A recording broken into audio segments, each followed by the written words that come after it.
What up, everybody? We're going live. I haven't gone live in quite some time, so here we are. Let me make sure this is working. We are live. Wonderful. All right. Well, that kind of sucked. I mean, what a frustrating game, right? Like we I don't think people are going to like this, but on the bulk of it, I thought Chelsea played reasonably fine. Like 2.1 to 1.1. Chelsea's own goal is a 0.7 XG chance. So really, it's like 3 to 1 on XG. And the two goals are like kind of transitions out of nothing. Like, other than that, what did you really give up? This Hurst chance was offside on VAR, so like wouldn't have counted. Like, I don't know. It wasn't that bad. I think, but ultimately, like, it doesn't matter. It's dropped the points, and like you just can't drop points now. Yeah, it's kind of rubbish to come back to. Mario 27. When are these games going to fall in our favor? I have reason with us getting Europa League footy, but at least it'll end whatever crap recruitment project this is. Well, I don't know if it'll end it, and like, Chelsea will definitely get Europa League, whether it's through the league or through winning Conference League. Like, that will definitely happen. And then you have another year like this one where it's like you rotate a lot in Europa League and you go from there. We'll see. I think financially things are going to get really dicey if Chelsea don't make Champions League, but we'll see.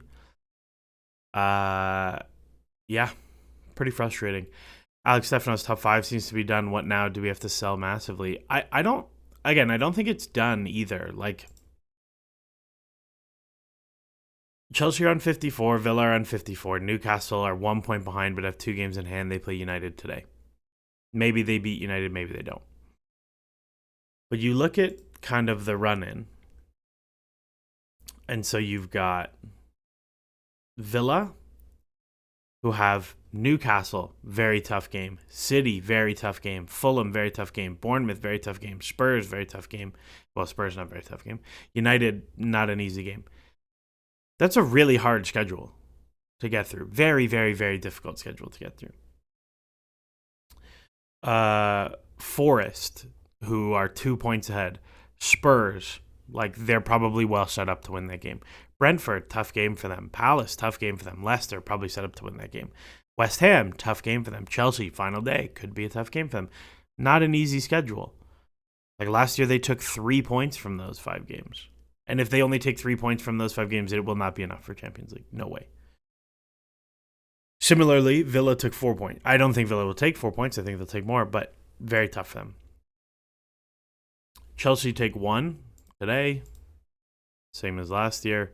This is very funny. We're just like matching.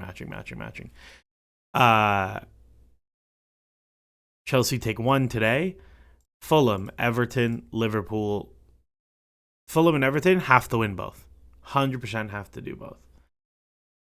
Liverpool, you hope they're on the beach. What can you get? Newcastle, you really would love to win that game.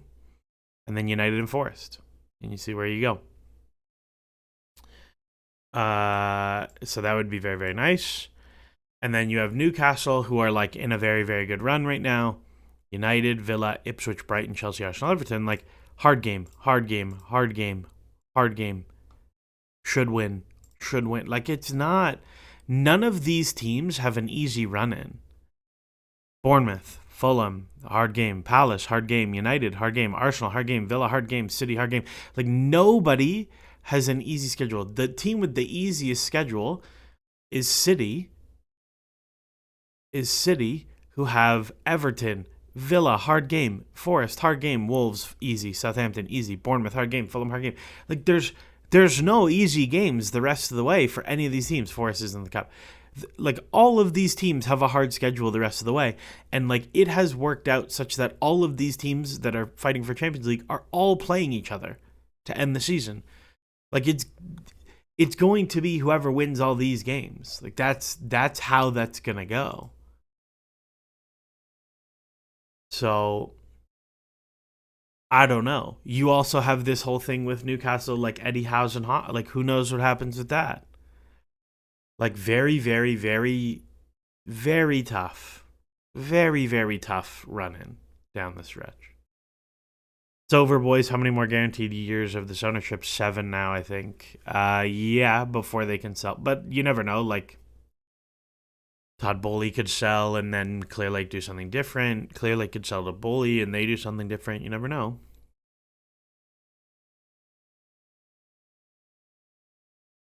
Oh, Shoddy's still here, just laughing at the time you muted me because I said Chelsea won't make top 5. Chelsea are still 5th.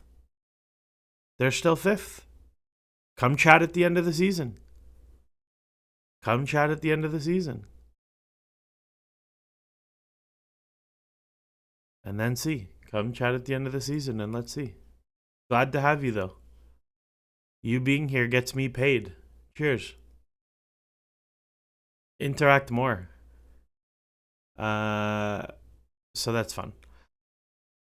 Yeah, I don't know. I mean, if we're like looking at the team today and how they played and how today went, like it's tough. Today was frustrating. In terms of who I thought had good games, I didn't think Sanchez had a good game. I thought he was super crappy. I thought he was terrible in possession. I thought the second goal, I was like, you could maybe have done better with that one. I thought Cucurella was not great defensively, but he had some good moments in the attacking third. I thought Levi Colwill had a very, very, very poor game. Very poor game from him. Him and Tosin, I don't know what it is about him and Tosin as a pair, but it really doesn't work. I feel like when they play together, it always looks particularly poor. YJL, except that the margins are so fine. They are, right? Like, this is the thing. Like, we all want to get really angsty about it, but Chelsea are going to finish within 3 points either direction of Champions League. They're going to finish pretty close to where they came last year because they ran back basically the same team with they ran back basically the same team with a transfer window that none of us particularly liked. Like, none of us were super high on Sancho or Neto, or like none of us were particularly pleased with the window. Nobody was like, "Oh, Tosin, he's gonna turn everything around. He's gonna turn everything around." Patrick Schick fan, Tosin Colwill can't defend transitions. Yeah, I agree. I thought Tosin was so bad in defensive transitions today. I really did not get the choice to start the game that way. That was very surprising to me, to start Tosin Colwill. I just don't think it worked. Like, especially a game where you're expecting to dominate possession and have to defend on transition. I just didn't. That was very surprising to me. Very, very surprising. So I thought Colwill had a really poor game. Tosin, I think, also very poor. Also, I think Trev had a very poor game. Like, I thought he was really bad defending transitions. The second goal is he goes up to contest a header against Hurst instead of having Tosin, the 6'9" giant guy, going to do it. And instead of Tosin winning the header and Trev dropping in, Trev goes to compete, Tosin's in behind, and now everybody's scrambling. And that's the goal. Like, it's just a very, very bizarre situation. That Caicedo was pretty poor. He looked so leggy. He looked really, really leggy. 0 turnovers, which was fun, but he looked real heavy legs.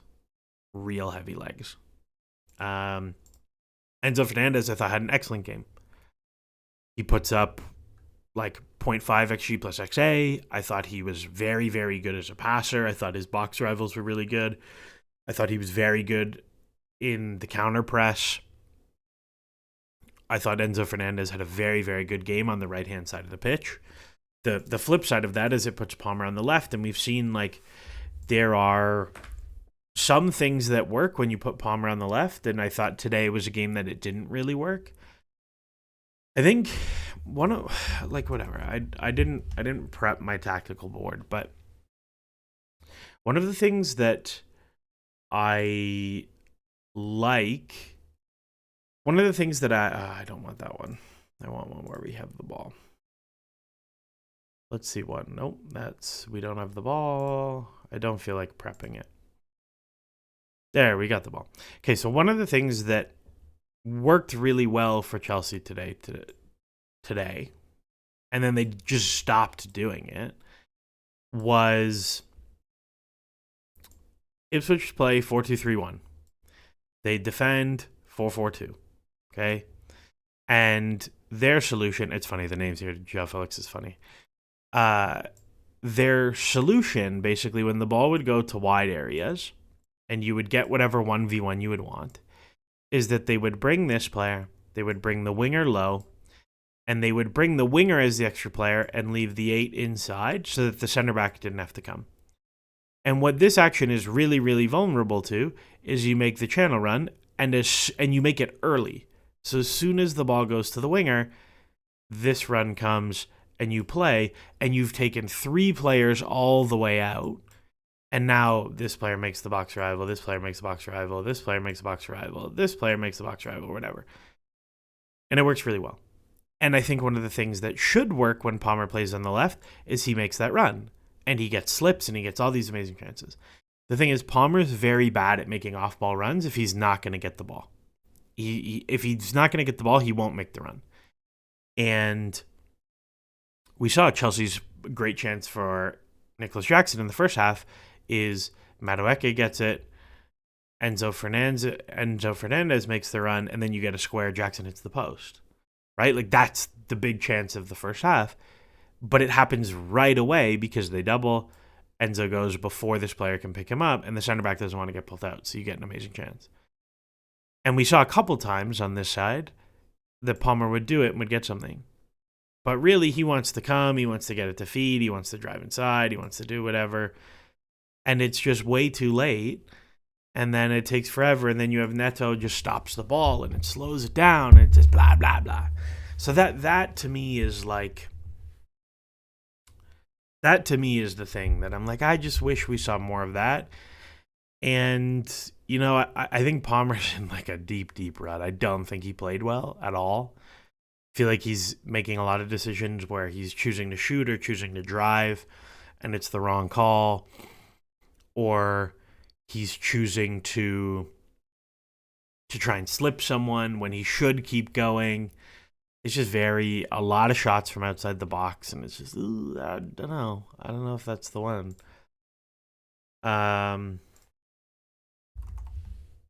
Yeah. So that I don't think worked particularly well, which is frustrating, but what are you going to do? Yeah, 3.5 to 1.5 on that. Like, it's a beating.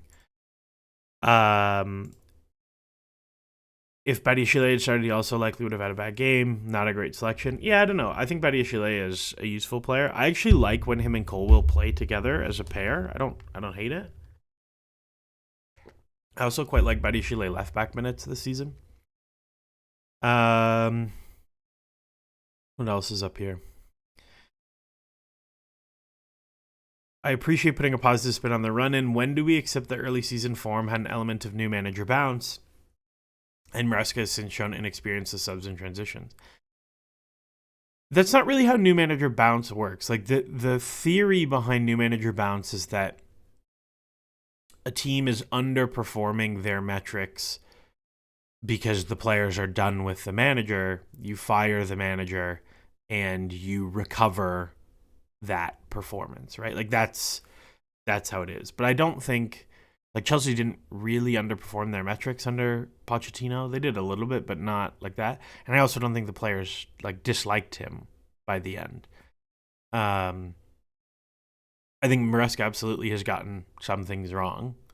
I think he has made decisions in terms of lineups or subs that I have disagreed with. I think he's persisted with some players too long and has given others too short a leash. There are lots of things I dislike about Maresca. One of the videos I will do at the end of the season is the Maresca report card of like giving him a grade on all the things that I largely care about in a manager. And like his grade right now overall is like, I don't know, C plus B minus. Like he's done a fine job. Um, so that I think is tough. Uh, in a way, though, the sporting directors and owners deserve to be exposed for the summer window they had, possibly the worst I've ever seen. Yeah, the window was brutal. They made no progress forward. Like, you look at João Felix, you look at Sancho, you look at Neto, and like, if you could get off of all three of them, you would. And that's like 130 million of wingers. Like, what are you doing? Do I think the players are good enough for fifth? Yes, I do. I think comfortably, or Chelsea are comfortably the fourth best team, I think. Um, do I think Caicedo's incident midweek affected him? No, but he did slip and grab his hamstring today, and I was a little bit worried about that. Tifo covered an element of new manager bounce from a tactics perspective, retaining some tactical strength in old manager and new manager adding new styles so you get best of both. I mean, maybe. I think the transition stuff was very good at the beginning of the year. I don't know though. It's even how they were playing at the beginning of the year was very different from last year. It was very different from last year. Like last year, if you look at like the possession numbers and passes and stuff like that, all of that isn't that different from last year. It's just been more effective in terms of shot generation and stuff like that. So I don't know. I don't know how true that is. Financially it'd be terrible, but could these players benefit from a year in Europa League? Yeah, I mean, in terms of like progress along the way, like I wouldn't be happy about this. I'd much rather be in Champions League. But in terms of what's going on, if you went and got a striker and brought back Andre Santos and brought in Estevao and did Endasugo and did nothing else, right? Like, so that's your guys. You let Sancho go back to United. You don't buy a center back. You play Josh at center back. And that's the squad you carry for Europa League and the Premier League. Like, I'd be totally fine with it. I would be fine with that as a progress year. You take another year, you build the team up, you improve some of the players some more. Like, I think the whole thing is really the wingers. Like, it's that to me is the place that you just get killed every week. That there's just like, I thought Nani Maresca was pretty good today. Like, I thought Nani had a good game in 60 minutes, and like, he should score. Like, he doesn't get a shot into an empty net. He tries to dribble a recovering defender instead of just finishing. And the pass is a little bit behind him, but like that's the whole game. Neto like creates basically nothing the whole game. Like a little bit of XA, but it's all like him spamming crosses into the box. Like, okay, sure. So yeah, I thought Neto like was okay, but not particularly good. I thought Madueke was pretty good. I assume he came off for injury reasons. Otherwise, I would have left him on. And I thought Nico wasn't great. He has not looked very good since coming back. He makes the team look better, but I don't think he has looked particularly good since coming back from his hamstring thing. I think this game could have done with a George cameo. Oh, Pano's here. Nice to see you, Pano. I think this game could have done with a George cameo, a Reese one too, but maybe you just can't play. Yeah, the Reese one is weird to me because I thought Reese was the obvious. I thought Reese was the obvious sub, not Gusto.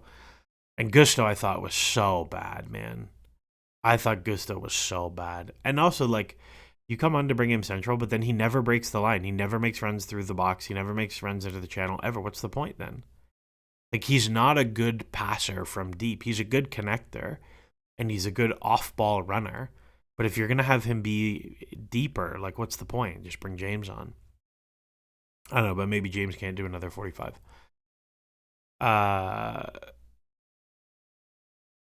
Yeah, so that I thought was interesting. But George I thought would have been very, very helpful. I would have liked to see George come on instead of Sancho, but Sancho scored, so I can't really I can't really get too mad about that. Um, yeah, that's kind of where I'm at on that one. My chasing the game sub was George for um my chasing the game sub was George for Cucurella. And you just play Tyreek George at left back and say, just go. Just go. Don't worry about defending. Just go. But they equalized, and then it was like, all right, let's make sure we don't lose, which I don't love. So that was the guys who started, and then the subs. I thought Gusto was terrible. I thought Sancho wasn't great, and I actually thought Nkunku was pretty good when he came on for his short amount of time. I probably would have done that one earlier, but it's hard to know because like lots of times we do that one earlier, and then he sucks. What profiles do we need to improve next season? Any players that you think would be a good fit? We just have to get so much more out of the wingers, and you need to get so much more out of the wingers, and you need a second 9 that does box crashing stuff. That's what you need. Reports say we're looking for a right-footed winger, assuming Mudryk is gone and we terminate Sancho's loan. Do you think we will need a right-footed winger? I mean, it's a vaguely yes. If both Sancho and Mudryk are gone, yes, you need a right-footed winger. The problem is like you have Madueke, you have Neto, and you have Esteval. So like, are you selling one of those guys? Because like, if that's gonna happen, it's definitely gonna be Madueke, which I think is dumb. But like maybe Neto just plays exclusively as a left winger, and you do different things with your wingers. Still, what's your take on the idea that Chelsea gets worse the more Maresca coaches them? I like the transitions at the start of the season, which seem very on Maresca. So like, I don't agree, but let me humor the idea. I think one of the reasons that it's very difficult to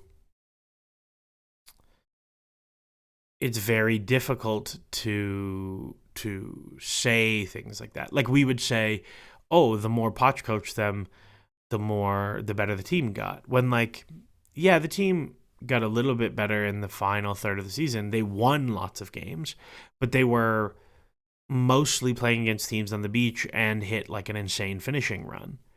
So it's like, did he actually have them playing better? Like by expected goal difference, the best stretch of Pochettino's season was the beginning when they won no games. You look at Maresca, I think it's much more clear-cut that the team has performed worse as the season has gone on. But they've been better in the last block of games than they were in the middle. Like around Christmas, that stretch, they were legitimately bad. But I think the last like little while, I think they've actually been decent. I think the thing that's difficult to parse out is like, has he made them worse, or like has Cole Palmer been playing with an injury and Nico got hurt and a lot of your attacking options have been gone and you are trying to make sure nobody dies and rotating heavily to keep them on the field for as many minutes as possible. Like one of the things I think Enzo Maresca has done an excellent job of is he has rotated very appropriately to not overload people. Like I don't think anyone is going to finish the season and I'm going to be like, wow, he really overplayed him. Like he's been very responsible about rotating guys and not running guys into the ground, which is a huge plus for me in a season where you're going to play 38 league games, you're going to play 5 cup games, and you're going to play, I don't know, 15 conference league games when all is said and done. Like that's a huge plus. It's very difficult to manage. And like you look at the only players who've had like significant injuries are the guys who always have significant injuries, like Fofana and Lavia and James. And even then, like he's gotten James on the field a lot and pretty responsibly, which is nice. And like Palmer has a little thing, but only misses 1 or 2 games. Jackson has a little thing, misses 5 or 6 games. And other than that, like you've done a pretty good job keeping everybody available. So I think that is good. Have I watched any of Carney at Dortmund? Yeah. I mean, it's not shocking to me that he looks good in such an open transitional league. Like the thing Carney does well is carry in open spaces. The thing for me with Carney is like, can you like have legitimate output and also not be buns defensively? And like through a couple games at Dortmund, a lot of sub effects in here, a lot of sub effects in here. But like not bad. Let's see. Again, for him, the big thing with him is like he has been there since January and he has still only played 290s. I think he's played a couple Champions League games as well. But like it's not like he's playing a huge number of minutes. Yeah, 230 minutes since January. So like, okay, play more. He's got to play. So we'll see. We'll see what happens with that one. I would still sell this summer. I just don't think there's that much there. Kira, let's talk about Strasbourg. No, I don't want to talk about Strasbourg. I don't support Strasbourg. I don't support Blue Co. I support Chelsea. I don't really care about Strasbourg. I feel like a more innovative manager would push a center back like Betty Sheila up to chase the game last 10 for knockdowns. I don't know. Is throwing a center back in the box more innovative? I don't think that's true. So yeah, I mean, I don't think that would have helped much. Like the crossing wasn't the thing that Chelsea did well today was like when they would get into wide areas and they'd get like crosses, like low crosses across the face and stuff like that. That was more. That would have been better. Not. It wasn't the crossing and getting guys in the box stuff that was good. It's a lot of progressive passing from Neto. That feels weird to me. I did not get that vibe watching the game. That Enzo was really good. That definitely tracks to me. I thought Enzo was really, really, really good. I mean, yeah, like the expected threat is huge. The XG is huge. It's a lot of shots, a lot of garbage shots. This I've been saying this. Like like this is just you are throwing away possessions. You are throwing away possessions with this. Like it's not worth it. Do something else. I feel like the three managers we've had, Tuchel would have been able to achieve more. Yeah, probably. He's definitely a better coach than all three of them. 100%. I think the thing with Tuchel is like, who knows? I don't know. I would have liked to see Tuchel, obviously. I'm a big Tuchel guy. I don't know, man. That's what I got on the game. I really don't have that much else to say other than like it's an annoying 2 points dropped when you played probably well enough to win. You give up two pretty juicy transitions, they score both. You don't score the stuff you're getting, like what are you gonna do? It's tough. It's very unfortunate, but alas, here we are. I set up. You guys can see behind me. I set up my my like kit wall, so it's not done yet. I have more to add, but I got the 0405 Centenary kit in there. I got Diego Costa. I got Hazard. I got Sam Kerr. What else do I got in there? I got Messi in Miami. I got Loftus-Cheek. I have the Czech Champions League goalkeeper kit, which you can see at the top. I got... What other ones do I have yet to put up? I've got John Terry. I got Gianfranco Zola. I got Cole Palmer. I got Caicedo. I got an Oliver Kahn kit. I got some fun ones, so that'll be in the background all the time now.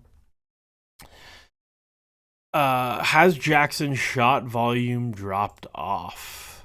I mean, he's been injured. Let's see. Probably, though. Jackson's just a low shot volume guy. Like it's very clear to me Chelsea need to get a shooter striker, like as their other profile.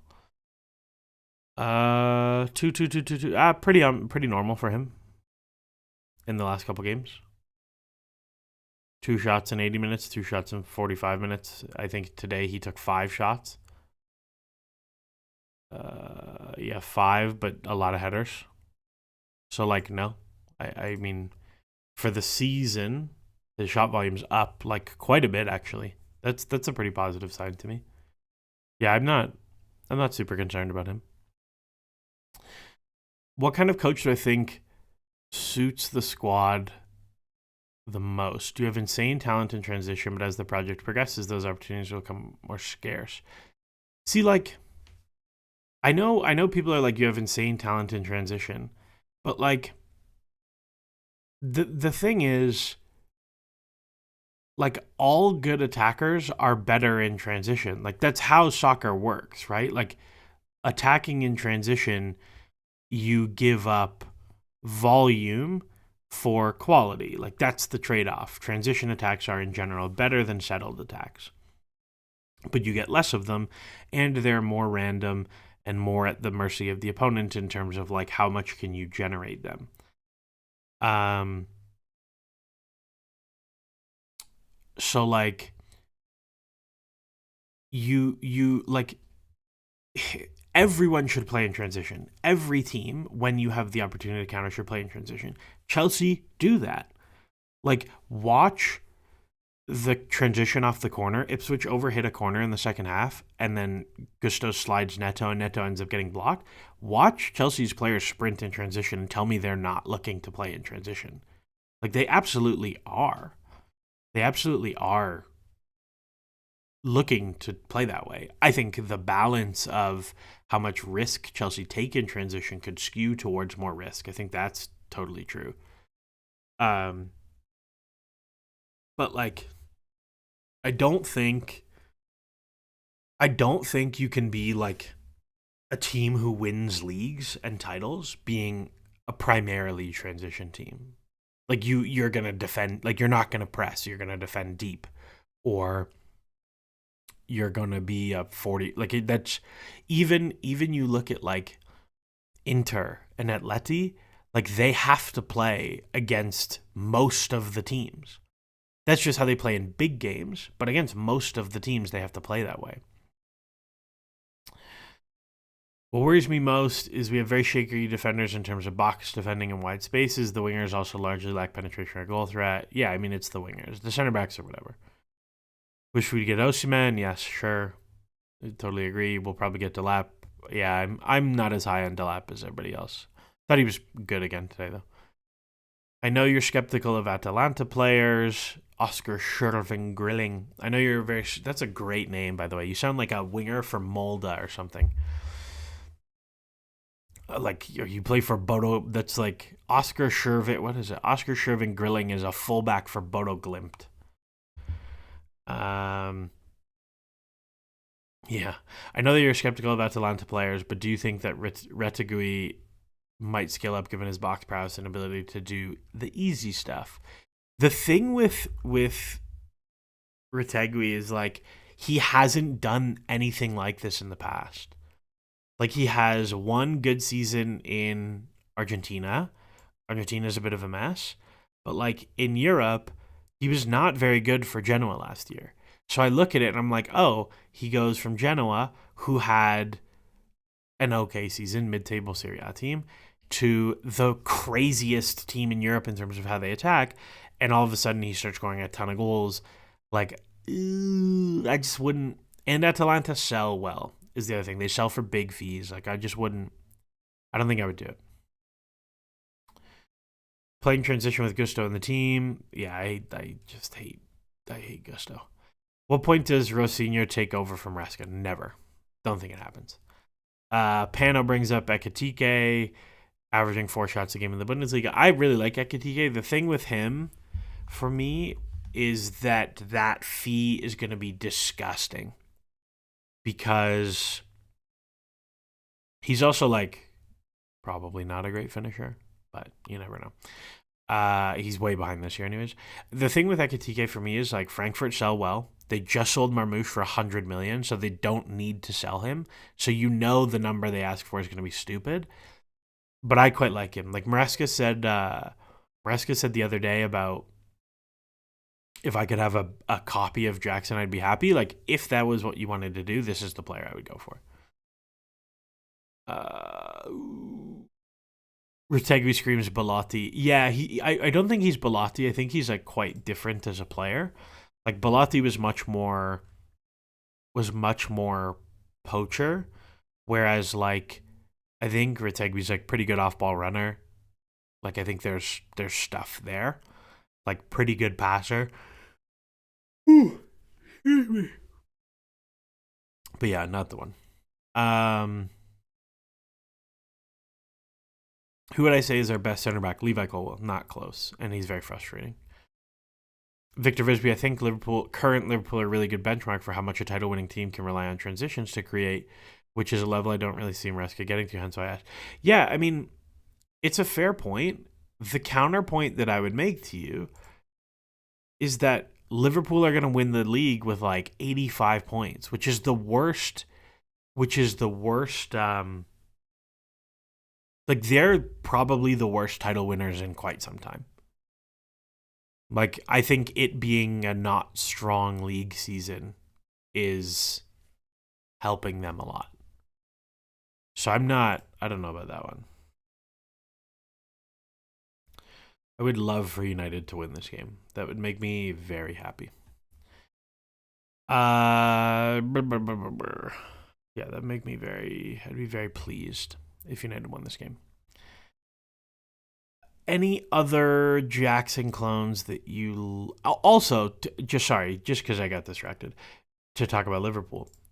Like Liverpool are not as transitional as you might think. Like Liverpool are pretty good. Like so here. If you look at shots per game, Liverpool take by far the most shots in like having a 0.6 shot difference above the next best team is very high. So that's like terrific. So they take the most shots. Their shot quality is also very good. So like they're not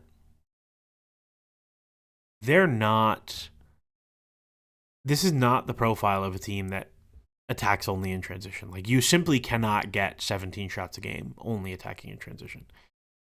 Like if I look at passes into the penalty area, like they're third. Final third, second. Like they're not. If I go look at possessions, box touches, they're not a fully transitional team. You know what I mean? Like they attack a lot. Ooh, what do I think about a cheap deal for Omega? Yeah, I'd be into Omega if Chelsea went Europa League this year. Like so, we're getting to the time of the year now where, and Patrick Schick fan also asked about Jackson clones. We're at the time of the year now where like Chelsea are very much going to have two transfer lists. They're going to have a transfer list if they make Champions League, and they have a transfer list if they make Europa League. And the players on those lists are not going to be the same players. Like for example, if Chelsea made Europa League, I'd be into a deal for Omega for sure. I think like you give them a little bit of time, figure it out. Like it would be there's room there. But I think if you make the Champions League, like it's probably a bit early for him, and then you're probably looking much more at an Osimhen or an Ekitike or whoever. Or Jonathan David. Like that's more the avenue you're looking at, because if it's Champions League, like you just have so many more hard games that you need a better player. Rampersant brings up Rodrigo Muniz, who like Muniz, I don't know. I'm kind of whatever about him. But then if you're Europa League, like the transfer list looks very different. I think the same thing about the wingers. Like if you only go Europa League, I think you don't buy a winger. I think you just play Tyreek George because he's good enough to play lots of Europa League minutes for you. And you'll have Esteval, who will be good enough to play a lot of Europa League minutes for you. And, like, that's your guys. But if you make Champions League, like, do you want to play Tyreek George? Like, if you make Champions League, I would probably be pretty into buying a winger and loaning Tyreek George to Strasbourg to go rip France. So that'd be fun. Thoughts on Barcola? Barcola's gross. The real sliding doors moment for this team and this season and everything with this whole bloody project is that last summer, as in 9 months, 6, 7 months ago now, They could have had Michael Elise, and they got Pedro Neto. That's number one. Number two is that they could have had Bradley Barcola. The summer they got Cole Palmer, they chose Palmer instead, which is fine. But imagine the world where you don't buy Mudryk, you probably buy Barcola. And so there's a world where you have Bradley Barcola and you have Michael Elise as your first choice wingers, who are both way better at doing the thing that Chelsea want to do, who are way better at doing all of the things. And like, this Chelsea team is probably not, I'm not going to say they're fighting for a title, but they're a hell of a lot closer than this. So, I don't know. Evan Gassond for Nice. Just like that's not that much. It's not. He's good. He's good. And he doesn't play as a 9 all the time, which is interesting to me. But I think it's like the wrong profile. Also, like, not a great history of scoring goals, but he's also played much less as a 9 than he has this season. Like, this is not the profile I want. I want more shots. With HK, did you talk about corners? No, we're going to talk about corners. Thank you for reminding me. With Omega being tall but not good in the air, do you think strikers can show improvement aerially? Yeah, for sure. Alvaro Morata, who is excellent in the air, awful finisher with his feet, excellent finisher with his head. He talked about how when he was at Real Madrid at the same time as Ronaldo, that they used to like spend time training to be good in the air. It's totally a thing that you can learn over time. And I'd also say it's a thing you get better at as you get older. Because it's purely a sample size thing. That I think was fun. Corners. Okay. Chelsea had, I think, 15 corners today. And I think the corners were really bad today. And what I need to stress is that does not mean the corners have been bad for the season, because they haven't been. So yeah, 15 corners today. Chelsea put up 0.5 XG on set pieces from this. So Mark Arstead has it at 0.8. Most of that is the Chalobah chance at the end. That's interesting. You can tell the way Morata leaps is very Ronaldo-esque. Yeah, it's very similar. It's very similar. I remember that goal against United. Bakayoko makes a channel run, and then Aspi, like, early delivery, and he scores a banger of a header. Also, totally unrelated, but it's a fun story. A good friend of mine works in MLS, and his team played Olivier Giroud's LAFC recently. And so he was chatting with Olivier Giroud, and my friend is an Arsenal fan, so he was talking with them about Arsenal, and like they were chatting, and he said Giroud talked about Chelsea like so glowingly positive. He loved working with Tuchel. He loved working with Lampard. He loved the group of people at Chelsea. He loved the environment. He loved how ruthless it was for winning. Like he spoke so positively about Chelsea and his time there, which was really nice to hear. Actually, I always liked Giroud. If I could get a 28-year-old Giroud as the striker of this team, I would 1,000%. That player would be unbelievable for this collection of talent. The corners. So, on the whole, Chelsea have been really good at corners this year. The process looks better. They I think are targeting marking setups correctly. I think they're running the right types of routes and routines and setups for the teams they're attacking. I think the execution hasn't always been very good, but I think the process has been good. At the same time, the data has really liked the outcomes. Like the XG has been really good. They last year were a minus 0.07 team. So over the course of the season, they were something like minus 3 XG on all set pieces, according to McClockbot. I will also say this is a thing that you will see huge divergence between models. You will see huge divergence between models. And then today, this season, plus 0.02. This has been as high as plus 0.05. The last couple weeks have been less good on the set pieces. Like, let me check what Dimitri has it at today on McCloskey. Wolves, Chelsea, Ipswich. Yeah, like 3.5 to 1.2, man. I don't know. Does he have set pieces? Set pieces. He doesn't have set piece in here. Tonali 1-0. Cheers.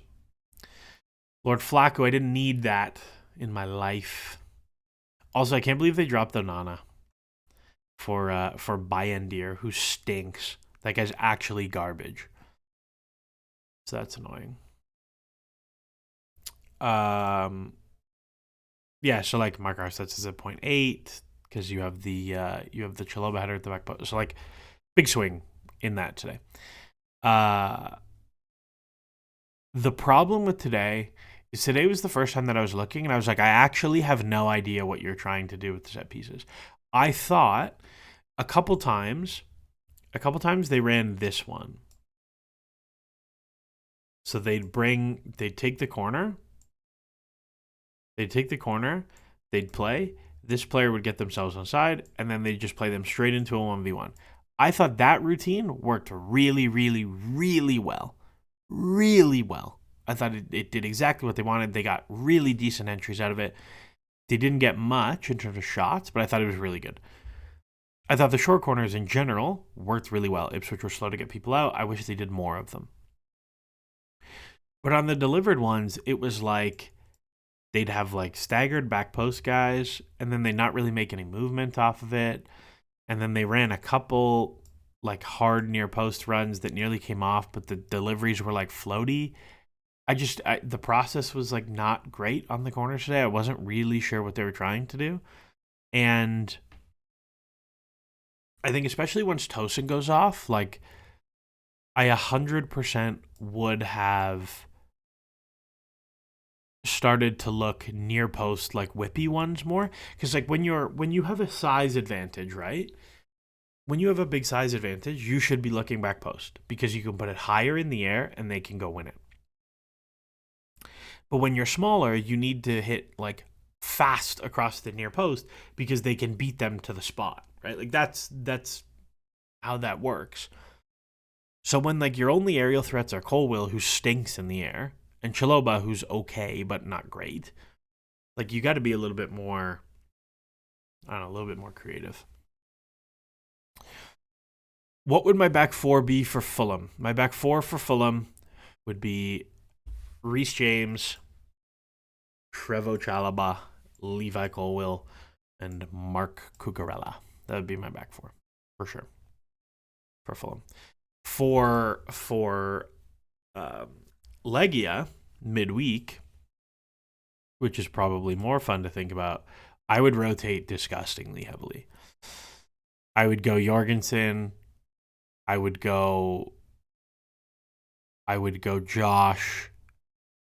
I'd probably go Jorgensen, Gusto, Josh, Tosin, Badiashile left back, something like that. And Josh at right center back. And then I'd start Raksaki and Dewsbury Hall and Namugu and Nkunku and George. Like it would be full rotation team for Legia. That's where I would go. But that's I would go James, Trev, Levi, and Cucurella against Fulham. And then I would go the same.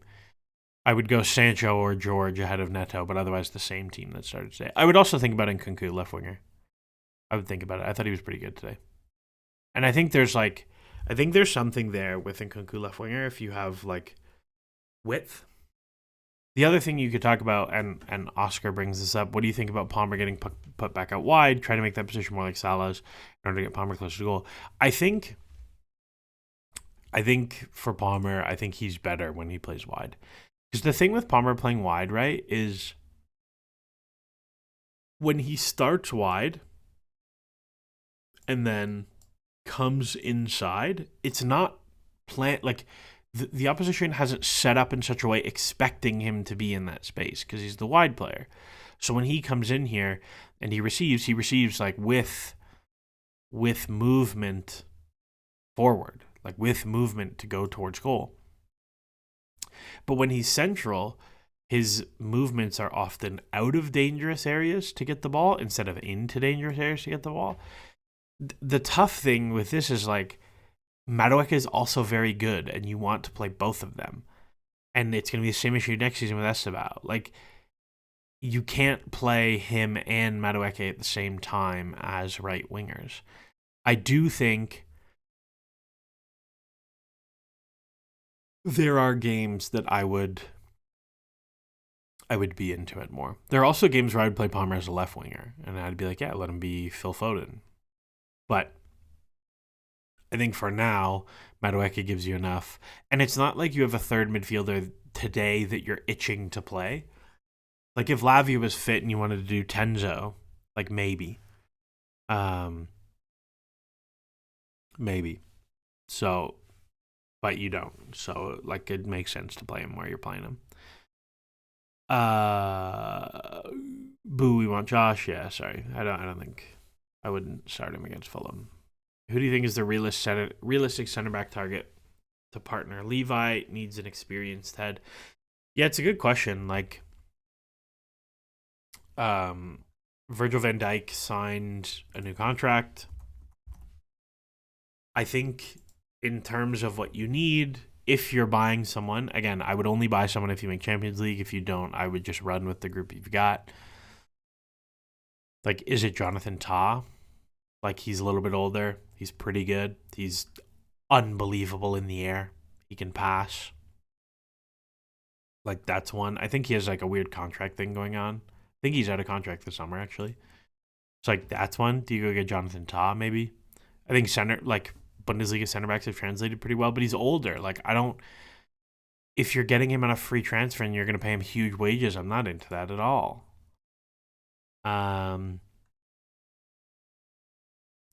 I think it's just a weird market. Like I don't really like a lot of the center backs that are out there. But to me, like it's can you get someone who's close to as good a passer as him, who can defend space in transition, and is good in the air. Like those are my things. I mean, if Tosin wasn't so slow, it would be nice, but Amir Rahmani, 31. I've never even heard of this guy before. Interesting. I don't know. It's a weird one. I agree with you, though, that it's probably one of the positions that you need to recruit a little bit older at, but I don't think there's a whole lot of players that you're itching to play. Should try to see if Antwi will scale up. Yeah, I'll be curious to see. I think largely, like, when I do my Maresca report card for the year, he's going to get a pretty good grade for youth integration because Chelsea have given a lot of Conference League debuts, and I think he could have been more aggressive with some players. Like Tyreek George is probably going to play 800 minutes this season. Like between the Premier League and the Conference League, he's probably going to play 800 minutes as an 18-year-old. Just turned 19. Like that's awesome. Josh Achampong is 18 and is going to play like 700 minutes, 800 minutes. Like that's really good. That's very, very, very good. So I don't know. Like that's really positive to me. I do username required. I do wish he would have been braver. I totally agree. I think Especially some of the earlier, like the Conference League group games. I think he could have been much more aggressive, but I really am like quite happy with the squad management overall. Like he's kept guys fit and he's rotated a lot and like he's done a pretty good job of it. Isaac Hine and Jakabijol. Isakian. He's a big boy. He's at Atalanta though, so he's playing in a 3. I'm out already. He's at Atalanta, he's playing in a 3, and he can't pass the ball at all. No way. No way. I'm out. Aerials are nice, but no, I'm out. Good right age though. Who's the other one? Jakabijol? Slovenian. Right age. Udine. Okay, can't pass. But maybe that's his team. Because Udinese suck. Has he ever been able to pass? Nope. I'm out. He can't pass. Interesting. But let's see. We did play some real teams at the start. That's definitely a thing. Yeah, I don't know, man. This is what we got. What are you gonna do? This is the team. Is it still 1-0? That's what I want to know. It is. Go away, Newcastle. I hate you. Oh, can United do something for me? I want to see the goal. Oh, Ugarte giveaway. Shocker.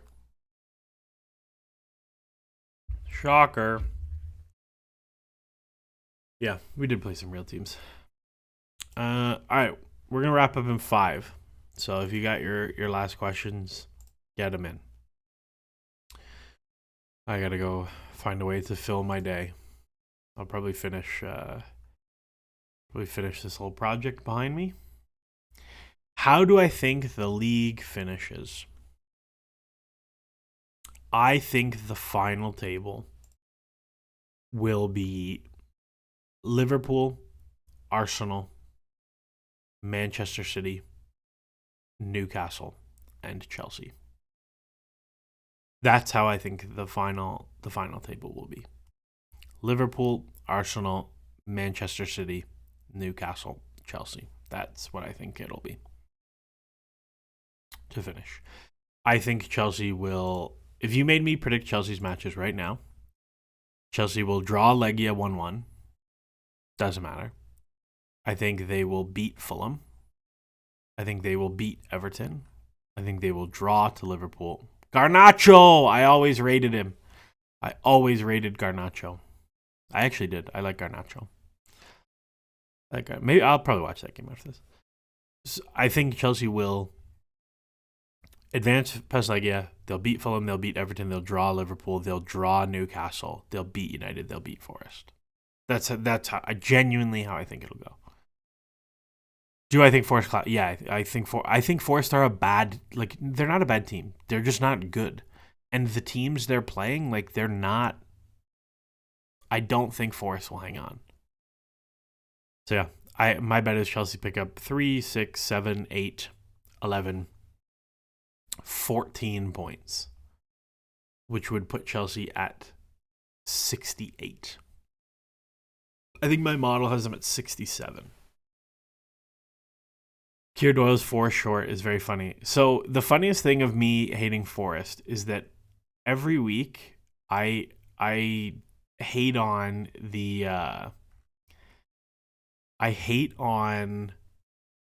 Forest in the like Chelsea group chat with Joe Tweeds and Dimitri and all those guys.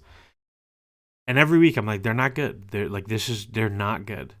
And I will be in London the final day of the season.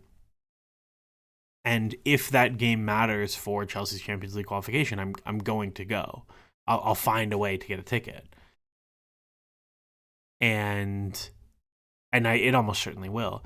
And like like baseman 93, Bassman 93 is like, you are setting yourself up for Forest to beat us on the final day to knock us out of Champions League, which is definitely true. But I hope not. Yeah, I'm shorting Forest. I think they'll,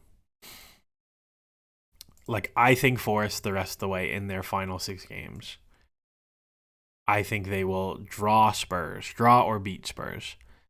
I think they will draw Brentford. I think they will draw Palace. I think they'll beat Leicester. I think they will draw West Ham, and I think they'll lose to Chelsea. Like, I just think there's a lot of draws, and they're going to end up with like 61, and it's not going to be enough. Like, I think if I game that out, like 1, 2, 3, 6, 7, they finish on 64. Like, we'll see. It's going to be tough. It is like, I think City are like pretty much a lock because they're playing pretty well right now. I think Newcastle are getting awfully close to a lock. If they draw or lose today, it helps a lot. It reduces that. But like, these 5 teams are like so uniformly distributed. Like, it is really, I would go so far as to say Forest, Chelsea, Newcastle, Villa. Newcastle have the game in hand, so like, let's see. But I would go as far as to say Chelsea, Villa, Forest have dead even probabilities. Pretty close. So, let's see.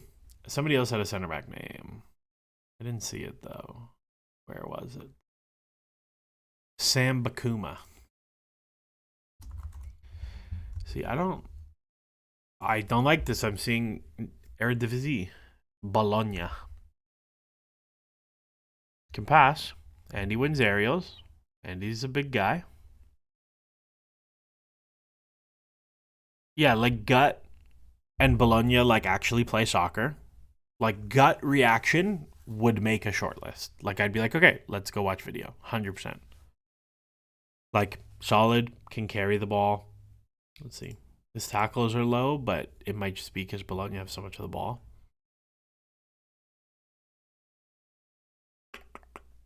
How many shots is he getting?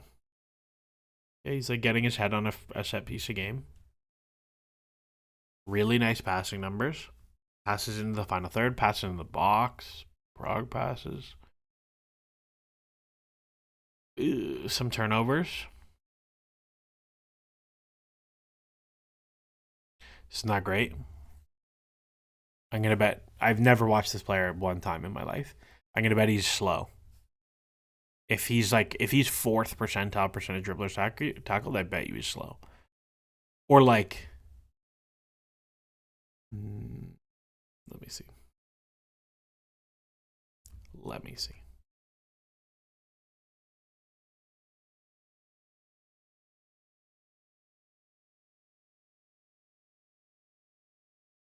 That is not what I was expecting. I was thinking like he was like middle of a back 3 guy.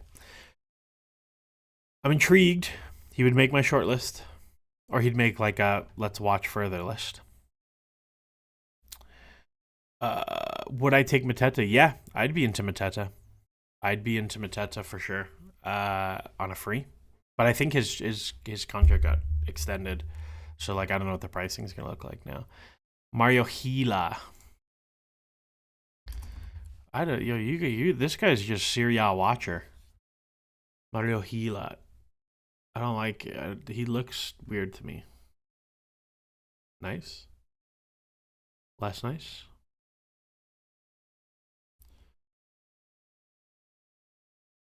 I don't know why you guys like Serie A center backs so much.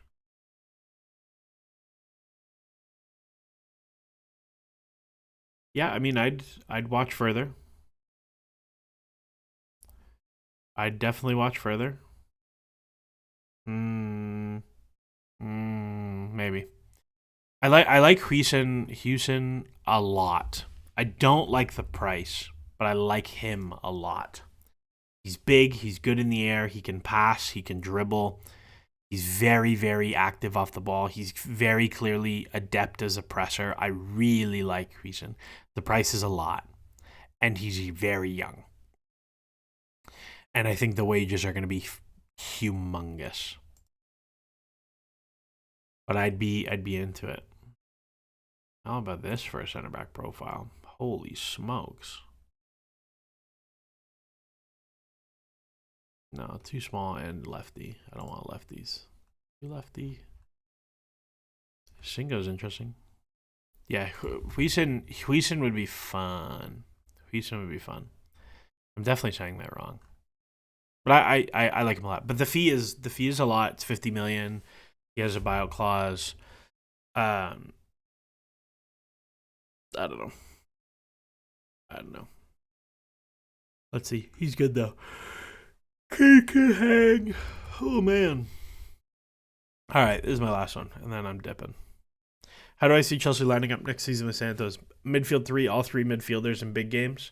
Palmer plays as a winger, and he just like rotates a lot. Big boy. Big boy. Yeah, maybe. Sure, I'd have a look. I don't love that he plays wing back sometimes, but I'm curious. You've piqued my curiosity. I heard about this good young center back called Achimong. Yeah, I would just play Josh over most guys. But it depends what you can move, right? Because like, if this summer is you sell Tosin and Trev because both are #pure profit. Even if Josh takes one of those spots, you do need to get somebody else. Unless Disasi comes back and you play him at center back, which I wouldn't be mad about. I wouldn't play him at right back, but at center back, it's fine. Yeah, like I think that's totally a thing. Like I think between Josh and Ty, who are clearly like the number one prospects at the club, I think Josh is much closer to Premier League ready than Ty is. Like I think Tyreek a loan to Strasbourg would be exceptionally beneficial for his career. A loan to like a decent league where he's going to get 1,800 minutes next year is, I think, more valuable than whatever he'll get at Chelsea. Is Mamadou Sarr happening? Yeah, it's done. It's done. I don't really like him that much. I'm not gonna lie to you. I don't see it at all. Like I would not have done this deal. So rogue shout, but Strand Larson. I like Strand Larson. He's on my list of like if this team he was on my list of if this team got relegated, I'd go get him. Yeah. Tyreek with Rosinha sounds beneficial. You know, it's not even just Rosinha. Like Liga is pretty physical. And I think that's the thing that Tyreek has struggled the most with. The thing that Tyreek has struggled the most with is the ability to generate separation against grown men. Where in youth football, he's such a dynamic athlete. Like, so you compare Ty to Callum Hudson-Odoi, right? Hudson-Odoi went from youth football to senior football and had elite burst and an elite ability to create separation that he had no problems being slight. Tyreek is not nearly as athletic as Hudson-Odoi was, so he gets into 1v1s and he cannot create separation. Even against, like you look against Conference League fullbacks, like he is not going past people. He's creating space to get crosses and like not great shots off. But he's not going past people because he's just not. He's much closer stylistically right now to Sancho than he is to Hudson-Odoi. And so for him, 18, 19 years old, like get him in the weight room and get him playing lots of minutes to hang physically. Like to me, the path for him is like, can you become Saka? Can you fill out significantly? And can you get much better at creating separation? Like, I think he has looked much better as a 9 than he has out wide because he just makes channel runs and then he moves it. Like, he's not trying to take people on and create separation. He's just running off the ball. All the separation is off ball instead of on it. So yeah, I'd love him to go. If Chelsea and Strasbourg both make Champions League, which I don't think will happen, I don't think Strasbourg will make Champions League. They might, but I don't think they will. Yeah, I would be very surprised. They're like not as good as these teams. Can we still do loans to them? Yes. However, they are subject to fair market value rules. So like Chelsea could not loan them Andre Santos, Kendry Pais, and Tyreek George and Georgie Petrovic, whatever, for nothing. Right? They would have to pay wages or they would have to pay a fee because it would be deemed a below fair market value transaction. Where does Pais go? Pais goes to Strasbourg. If he could not, for some reason, like I don't know, maybe it would not be hard to find a good loan for him. No, dude, they're not. Loss, tough game. Saint Etienne, tough game. No, Saint Etienne, honk. Angers. Yeah, let's see. Where Monaco on the table? Yeah, like they play first and second still. Like they're not making Champions League. Anyways, we're gonna wrap it up there. There'll be a pod. If you like it, share it. Blah blah blah. All the usual things. We'll be back next weekend after Fulham. And we'll go from there, my friends. If there's things you want me to talk about on the pod, hit me up. Twitter, Blue Sky, whatever you want. As always, my friends, enjoy the soccer.